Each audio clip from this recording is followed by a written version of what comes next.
প্রথমবারের মতো দেশের মাটিতে অনুষ্ঠিত হতে যাচ্ছে আইসিসি টি-20 বিশ্বকাপ।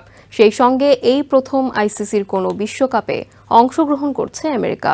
ওয়েস্ট ইন্ডিজের সঙ্গে যৌথ আয়োজনের এই বিশ্বকাপে খেলবে মোট 20টি দল। বিশ্ব আসরটিকে কেন্দ্র করে বিশেষ আয়োজনের এই পর্বে থাকছে 2022 বিশ্বকাপের গল্প। ফাইনালে পাকিস্তানকে হারিয়ে দ্বিতীয়বারের মতো ইংল্যান্ডের টি-20 বিশ্বকাপ ট্রফি জয়। 2022 সালে অস্ট্রেলিয়ায় অনুষ্ঠিত বিশ্বকাপে চ্যাম্পিয়ন হয়ে উৎসবে মেতে ওঠে জস বাটলাররা। অন্যদিকে ঘরের মাঠে আয়োজিত বিশ্বকাপের সুপার 12 থেকেই বিদায় নেয় ডিফেন্ডিং চ্যাম্পিয়ন অস্ট্রেলিয়া। এছাড়া র্যাঙ্কিংয়ের ভিত্তিতে সরাসরি বিশ্বকাপে সুযোগ করে নিলেও খুব বেশি সুবিধা করতে পারেনি বাংলাদেশ। মেলবোর্নে অনুষ্ঠিত ফাইনালে টস হেরে আগে ব্যাটিং করে 20 ওভারে 8 উইকেটে 137 রান সংগ্রহ করে পাকিস্তান।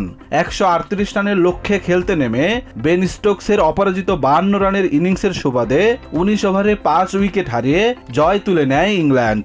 দলকে বিশ্বকাপের দ্বিতীয় ট্রফি জেতাতে বল হাতে 4 উইকেট নেয় ফাইনাল সেরার পুরস্কার জেতেন স্যাম কারান। 2022 টি-20 বিশ্বকাপে সুইং বোলিংয়ের দারুণ প্রদর্শনীতে ব্যাটারদের আতঙ্কে রাখেন কারান। আসরে 13 উইকেট শিকার করে টুর্নামেন্ট সেরার পুরস্কার জিতে নেন ইংল্যান্ডের এই পেসার।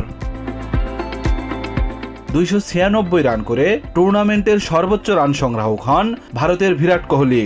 এছাড়া 242 রান নিয়ে 2-এ জায়গা পান নেদারল্যান্ডসের ম্যাক্স ডাউড। তালিকার পরের তিনজন হলেন ভারতের সূর্যা কুমার যাদব, ইংল্যান্ডের জস বাটলার এবং শ্রীলঙ্কার কুশাল মেন্ডিস।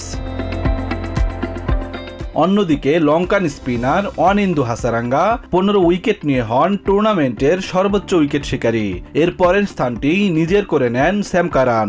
তালিকায় জায়গা পাওয়া বাকি 3 বোলার হলেন নেদারল্যান্ডসের বাস ডি লিডি, জিম্বাবুয়ের ব্লেসিং মুজারাবানি এবং সাউথ আফ্রিকার আনরিক নরকিয়া। 2022 বিশ্বকাপে 5 ম্যাচ খেলে 2টিতে জয় পায় সরাসরি বিশ্বকাপে জায়গা করে নেয়া বাংলাদেশ। জিম্বাবুয়ে ও নেদারল্যান্ডসের বিপক্ষে জয় পেলেও হারাতে পারেনি প্রতিষ্ঠিত কোনো বড় দলকে। এমন পারফরমেন্সে গ্রুপ 2-এ 6 দলের মধ্যে পঞ্চম হয়ে বিশ্বকাপ থেকে বিদায় নেয় সাকিব আল হাসানের দল।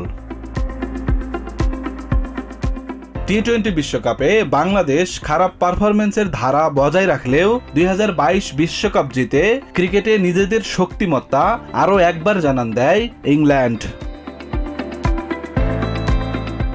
Abdullah Sheikh, টিভেন 24 news desk. New York থেকে সম্প্রচারিত টিভিএন 24 টেলিভিশন বিশ্বজুড়ে বাঙালির কণ্ঠস্বর।